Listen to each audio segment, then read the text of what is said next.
এই পবিত্রতা অর্জন যারা করেন তাদের মর্যাদা সম্পর্কে কোরআনে অনেক কিছু বলা হয়েছে। ছোট্ট একটা কথা বলি যেটা চমৎকার, আপনার কাছে অনেক ভালো লাগবে। রাতে সহবাস করার পর ফজরের আগে আপনাকে গোসল করতে হবে, ঠান্ডা হোক আর গরম হোক। কষ্ট না? কিছুটা তো কষ্ট।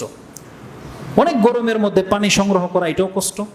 বাংলাদেশে হয়তো এখন নলকূপ ছাড়লেই পানি পড়ে, কিন্তু একটা সিচুয়েশন, সময় ছিল মরুভূমিতে পানির পর্যাপ্ত পরিমাণ ছিল না।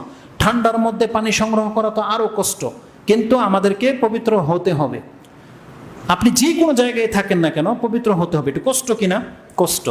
আল্লাহ সুবহানাহু ওয়া তাআলা আমাদেরকে বলতেছেন, বান্দা তোমরা ভাববে না যে তোমাদের রব তোমাদেরকে কষ্ট দেওয়ার জন্য এই বিধান নাজিল করেছেন, এটা তোমরা ভাইবো না। কারণ তোমরা জানো না বনী ইসরায়েলদের উপর আমি কতটা কঠোরতা করেছি। কারণ আল্লাহ কি বলেছেন, আমি তো আগেই বলেছি, সে হাদিস আমি মুসলিম থেকে আপনাদেরকে কোট করব, যে তাদের কাপড়ে লাগলে কাপড় কেটে ফেলে দিতে হতো, চামড়ায় লাগলে চামড়া তুলে ফেলে দিতে হইতো। কিন্তু ইসলামে কি আমাদের কেমনটা করা হয়েছে? আপনার মানুষের পায়খানাও যদি লেগে যায় আপনি পানি দিয়ে ধুয়ে দেন, ময়লা নাই, গন্ধ নাই, আপনি পাক। কত চমৎকার ব্যবস্থা রেখেছেন আল্লাহ সুবহানাহু ওয়া তাআলা। রাসূল সাল্লাল্লাহু আলাইহি ওয়াসাল্লাম বলেছেন, তোমার পানি নাই, তুমি টিস্যু, ঢিলা, ইটা, পাথর, এগুলো দিয়ে, মাটি, এগুলো দিয়ে কি করো, তুমি ইস্তেঞ্জা করে নাও, আপনি পাক হয়ে গেলেন। কত সহজ করা হয়েছে আপনি ভাবেন। অজু করতে হবে, পানি নাই, তায়াম্মুম করে নেন। হসপিটালের বেডে আপনি শুয়ে আছেন, অজু করে দেওয়ার মতন কেউ নাই, আপনি তায়াম্মুম করেন। তায়াম্মুম করার কেউ নাই, আপনি নিয়ত করে বা সালাত পড়া শুরু করে দেন। ইসলামটা কত সহজ করা হয়েছে। কিন্তু যতটা আল্লাহ সুবহানাহু ওয়া তাআলা আমাদের কাছে ডিমান্ড করেছেন ততটা তো পুরো করতে হবে। কেন আল্লাহ আমাদের উপরে এই অজু ব্যবস্থা ফরজ করেছেন, গোসল ফরজ করেছেন? আল্লাহ সূরা মায়দায় সে কথাটা, সে হিকমতটা বলেছেন। আল্লাহ সুবহানাহু ওয়া তাআলা বলেছেন, মা ইউরিদুল্লাহু লিয়াজআলা আলাইকুম মিন হারাজ। আল্লাহ এই বিধান দিয়ে তোমাদেরকে কষ্টে ফেলতে চাননি, বরং আল্লাহ কি চেয়েছেন? ওয়ালাকিন ইউরিদু লিইউতাহহিরাকুম। আল্লাহ তোমাদেরকে সবসময় পাক সাফ দেখতে চান।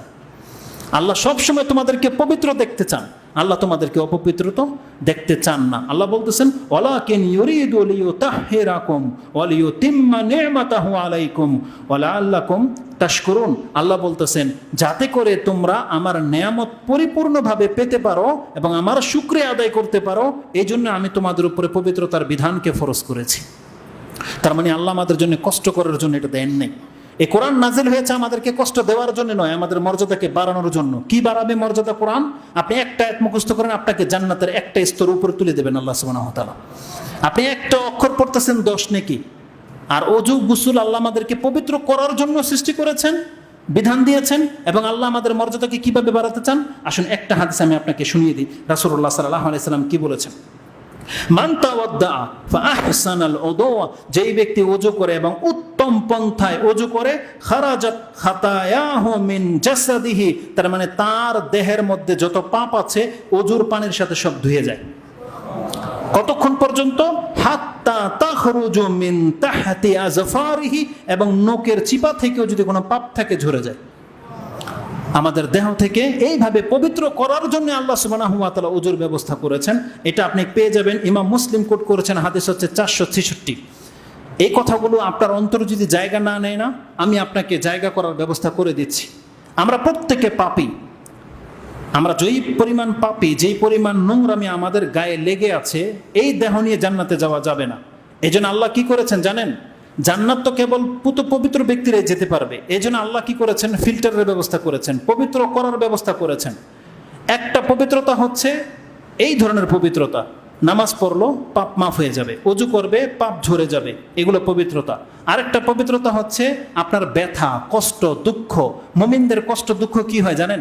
আপনি যতবার ব্যথা পাবেন, যতবার কষ্ট করবেন, যতবার কোনো রকমের দুশ্চিন্তায় ভুগবেন, সাথে সাথে আপনার একটা পাপ ঝরে যাবে, একটা মর্যাদা উঁচু হয়ে যাবে।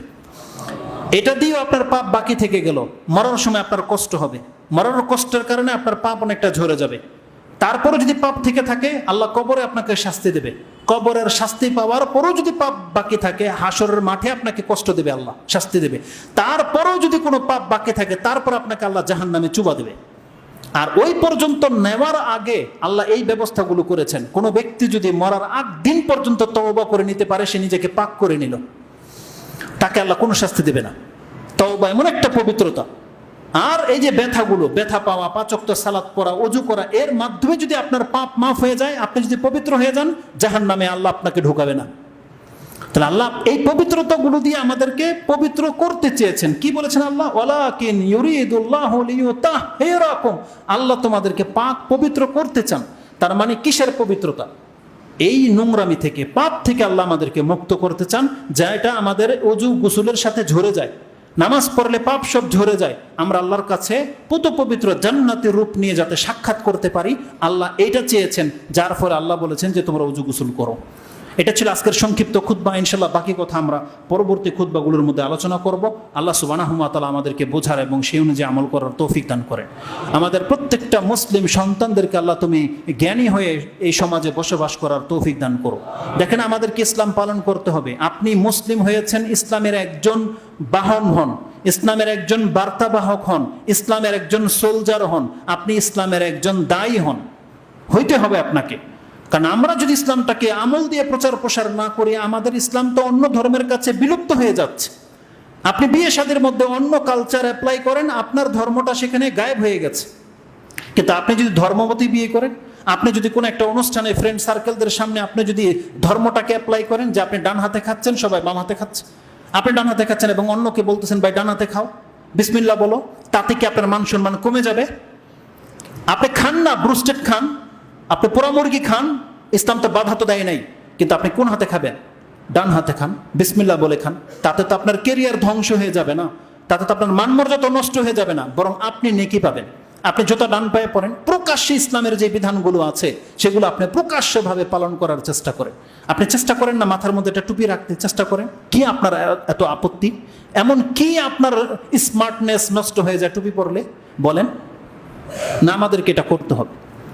বাহ্যিকভাবে আল্লাহকে প্রকাশ করতে হবে। বলে না তোমার কান্না না আসে তুমি কান্নার ভান করো, এমনটা আমাদের শিক্ষা দেওয়া হয় না?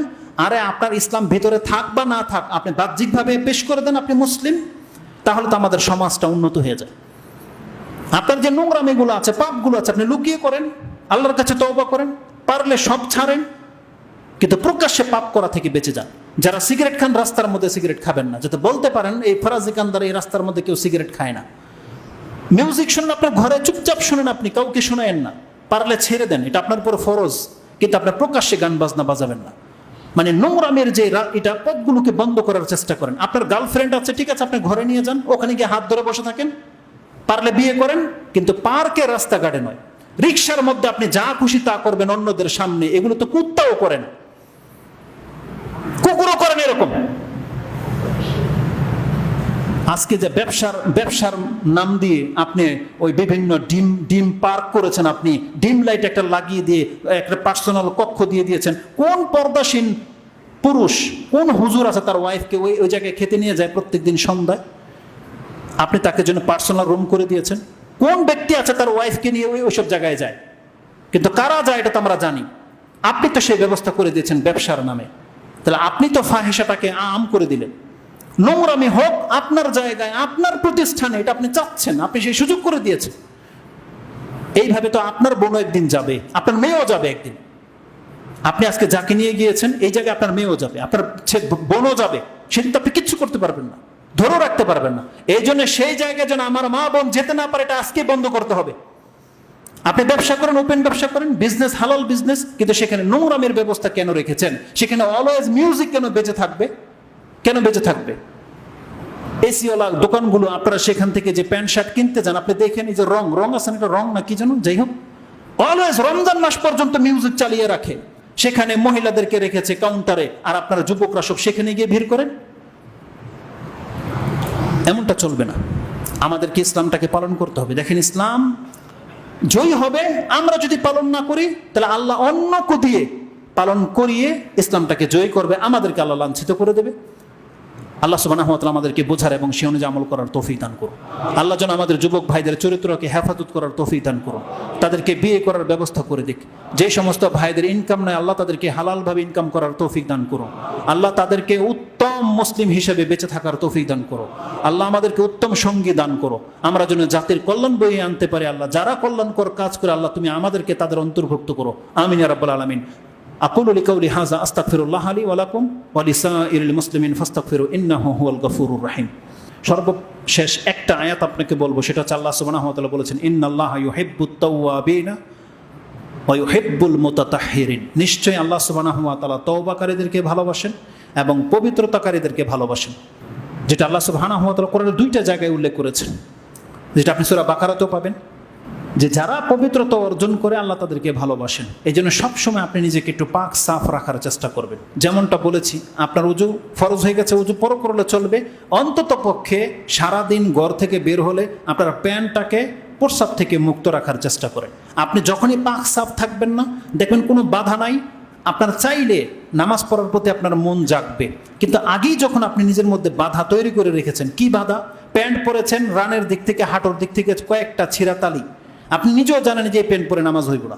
তারপরে পরেছেন এমন একটা প্যান্ট নোংরা, আপনি জানেন যে এটা তো আমি গতকালকে ধুই নাই, বীর্য লেগেছিল বা মজে লেগেছিল, সারাদিন তো ভাবেনি, যা খুশি তা, আর বেরোবে তো, এটা না বেরোবার কি আছে। আপনি সবসময় নিজেকে নোংরামের মধ্যে ডুবিয়ে রেখেছেন। যখনই আপনার মন একটু ভালো হবে, মনে হচ্ছে যে নামাজটা পড়ি, তখনই মনে হবে যে আরে আমার কাপড়টা তো আজকে খারাপ। আপনি নামাজ পড়ার মধ্যে বাধাপ্রাপ্ত হয়ে যাবেন না। সকালবেলায় আপনি ঘর থেকে ফ্রেশ মাইন্ড নিয়ে বেরোন, পাক সাফ হয়ে বেরোন, ভালো একটা কাপড় পরে বেরোন। ইনশাআল্লাহ আল্লাহ আপনাকে তৌফিক দেবে, যে হতে পারে আল্লাহর স্মরণ আপনার অন্তরকে নরম করবে আর আপনি নামাজ আদায় করবেন ইনশাআল্লাহ আজিজ। যে আল্লাহ যেন এমনটাই করে। সুবহান রাব্বিকা রাব্বিল ইজ্জাতি আম্মা ইয়াসিফুন ওয়া সালামুন আলাল মুরসালিন ওয়ালহামদুলিল্লাহি রাব্বিল আলামিন। আসসালামু আলাইকুম ওয়া রাহমাতুল্লাহি ওয়া বারাকাতুহু।